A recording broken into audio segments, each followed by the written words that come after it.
one of the major breakthroughs in biological pest control, and that is controlling screwworm. Now, screwworm, the larva of it, which is the flesh-eating maggots, are creating havoc in the regions of United States, specifically affecting the wildlife, the pet animals, as well as the beef industry on a larger scale.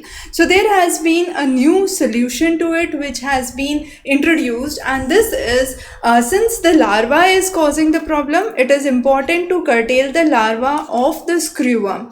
In order to do so, what is happening is male screwworms are being bred, then they are being sterilized with radiation, and they are released via planes to the regions of Mexico from where these screwworms have been infiltrating into the regions of United States. Now, as a result, what would happen? Once they would mate with the females, the eggs that would be produced would be unfertilized, and as a result, automatically the population of larvae would decline. So this is one of the ways through how the biological control works.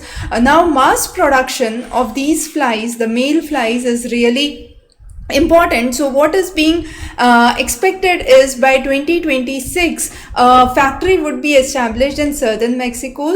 The distribution centers would be in the regions of southern Texas by the end of 2025, and these would be imported from Panama, and they would be mass bred. The males would then be released after sterilization by radiation, and this is one of the eco-friendly ways of controlling the pest. Now, the same thing had happened nearly 2 decades ago. However, recently in the regions of southern Mexico, there were new larvae which were still discovered, and these have started infiltrating the regions of United States and Mexico as well. So one of the very important case studies, more important topics like these, specifically meant for science and technology, highly important for your upcoming UPSC examinations, would be discussed. Stay tuned. Thanks for joining in.